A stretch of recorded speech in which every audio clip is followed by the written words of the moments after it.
अगर मैं आपसे ये कहूं कि आप हर साल 50,000 रुपए बचाओ और 15 साल बाद आपके पास लगभग 13 लाख से ज्यादा हो जाएंगे, वो भी 100% सरकारी गारंटी के साथ और पूरी तरीके से टैक्स फ्री, मानोगे? ये जादू करता है पोस्ट ऑफिस का पब्लिक प्रोविडेंट फंड यानी कि पीपीएफ। आज पीपीएफ के एग्जाम्पल के जरिए आपको समझाऊंगा इसका बेस्ट पार्ट क्या है, वो भी बताऊंगा कि अगर इसमें कुछ कमियां हैं तो क्या है कमियां। ठीक है भैया?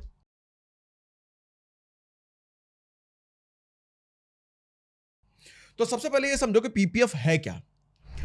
पीपीएफ एक सरकारी स्कीम है जहां आपको लगभग 7.1% सालाना ब्याज मिलता है, जो अभी तक का रेट है, ये बदलता रहता है। अगर इसमें से हर साल पैसा आप डाल सकते हो, कितना? मिनिमम 500 रुपए और मैक्सिमम 1.5 लाख तक। आप पैसा एक साथ भी डाल सकते हो, मतलब लमसम भी कर सकते हो, और महीने महीने भी डाल सकते हो, दोनों कर सकते हो। अब हमारा एग्जाम्पल 50,000 सालाना के हिसाब से है।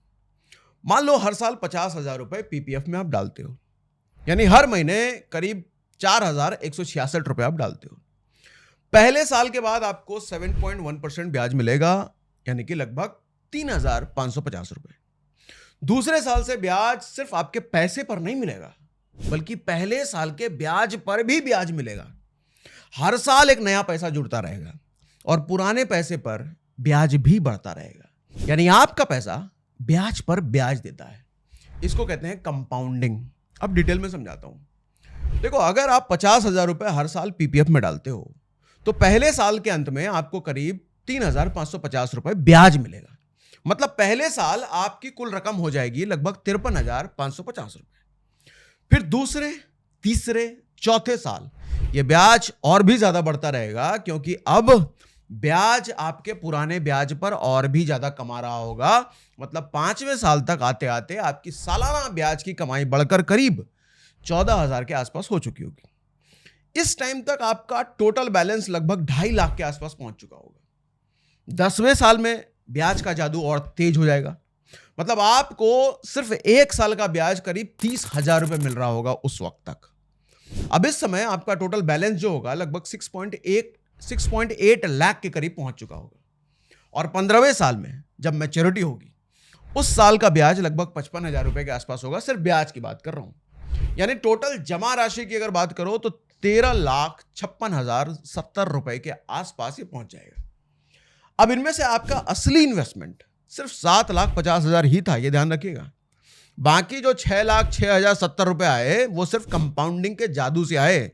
ये ब्याज आपको पीपीएफ स्कीम ने दिया कमा करके, यानी कि लगभग 81% का फायदा आपको सिर्फ ब्याज से हुआ है। अब इसमें सबसे बड़ी बात यह है कि टैक्स फ्री है ये पूरी तरीके से। पीपीएफ से मिलने वाला ब्याज और मैच्योरिटी अमाउंट दोनों पर कोई टैक्स नहीं लगता, और ना कोई टीडीएस लगता है, ना कोई इनकम टैक्स लगता है भैया। अच्छा, एक बात ध्यान से समझिएगा, ये जो 7% इंटरेस्ट की बात कर रहा हूं, आपको लगता होगा कि ये तो एफडी भी दे सकता है, लेकिन वहां मैच्योरिटी गेन पर टैक्स लगेगा भैया। जैसे इस केस में हमने बात करी कि आपका मैच्योरिटी गेन 6 लाख से ज्यादा है, इसलिए इस अमाउंट पर आपको टैक्स देना होगा। एफडी के केस में कितना देना होगा?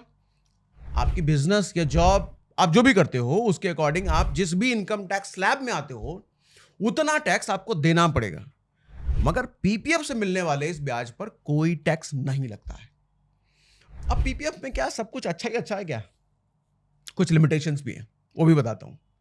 मगर वो बताने से पहले कुछ बेस्ट पार्ट इसके बता देता हूं, फिर लिमिटेशंस बताऊंगा। अब पीपीएफ के बेस्ट पार्ट है, सबसे पहला है 100% सेफ होता है ये, गवर्नमेंट गारंटी के साथ।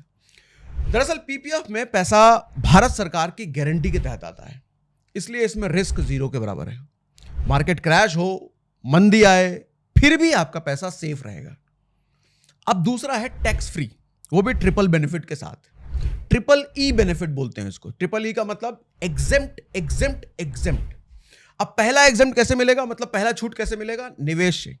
जो पैसा आप इन्वेस्ट कर रहे हो उस पर पूरी तरीके से टैक्स छूट है, सेक्शन 80C के तहत 1.5 लाख तक। दूसरा ई यानी कि दूसरा एग्जेम्प्ट कैसे मिलेगा? जो आपको ब्याज मिल रहा है वो पूरी तरीके से टैक्स फ्री होता है।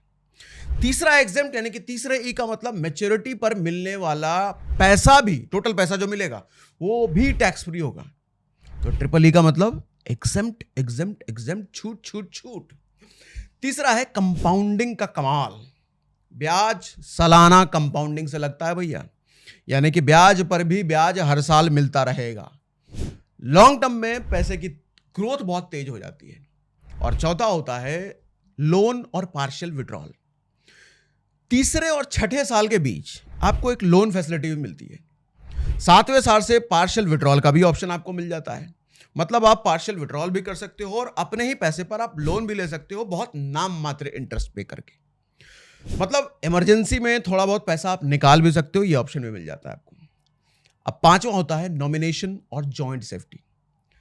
नॉमिनी सेट कर सकते हो आप, ताकि आपके बाद पैसा सुरक्षित तरीके से आपकी नॉमिनी को ट्रांसफर हो जाए।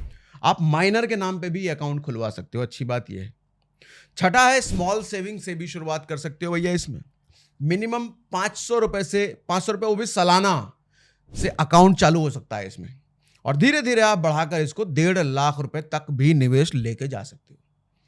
अब समझो कुछ लिमिटेशंस क्या है इसमें, ये बताता हूं। देखो 4 मेन लिमिटेशंस हैं। पहला है long lock in period. PPF का लॉक इन 15 साल का होता है। बीच में पैसा निकालने पे बहुत लिमिटेड ऑप्शन आपको मिलते हैं निकालने के। पार्शियल विड्रॉल मिलेगा, वो भी सिर्फ 7वें साल से शुरू होता है, उसके पहले नहीं। मतलब ये शॉर्ट टर्म गोल के लिए तो कतई नहीं है, ये भूल जाओ। एनुअल डिपॉजिट दूसरा होता है, एनुअल डिपॉजिट लिमिट। एक फाइनेंशियल ईयर में आप मिनिमम 500 और मैक्सिमम 1.5 लाख तक ही डिपॉजिट कर सकते हो। इससे ज्यादा डालोगे तो उस पर ब्याज और टैक्स बेनिफिट नहीं मिलेगा। तीसरा है interest rate fixed by government. देखो ब्याज रेट सरकार हर क्वार्टर बदल सकती है। अभी 7.1% है, लेकिन फ्यूचर में यह कम भी हो सकता है। मतलब रिटर्न्स गारंटीड हैं पर फिक्स्ड नहीं है। चौथा है प्री मैच्योर क्लोजर रेस्ट्रिक्शन। 5 साल पूरे होने से पहले अकाउंट बंद नहीं कर सकते आप। सिर्फ कुछ एक्सेप्शनल केस में, जैसे गंभीर बीमारी, हायर एजुकेशन, इन्हीं केस में किया जा सकता है। उससे पहले करने जाओगे तो आपका पैसा लैप्स हो सकता है। आप कैसे इन्वेस्ट करें? किसी भी नियरेस्ट पोस्ट ऑफिस पे चले जाओ, या फिर किसी भी सरकारी बैंक में खुलवा सकते हो आप, या किसी प्राइवेट बैंक में भी खुलवा सकते हो, सरकार अगर उसको मान्यता दिया हुआ है तो, परमिशन दिया हुआ है तो। और बहुत सिंपल है, आपका बैंक अकाउंट जिस भी बैंक में है चेक कर लो। आप अपने नेट बैंकिंग पे जाके चेक कर सकते हो कि वहां आपको पीपीएफ का ऑप्शन दिख रहा है कि नहीं दिख रहा है। डायरेक्ट मोबाइल से इन्वेस्टमेंट हो जाता है, ये कहीं जाने की जरूरत नहीं है। आज के डिजिटल जमाने में सब काम मोबाइल फोन से हो जाता है, बहुत आसान है। तो ट्राई कीजिए। कुछ क्वेश्चन हो, कुछ समझ में नहीं आया हो तो कमेंट बॉक्स में लिख के बताइए। आने वाले किसी न किसी सेशन में आपके जवाब में ले ही लेता हूं, ये बात आपको पता है भैया।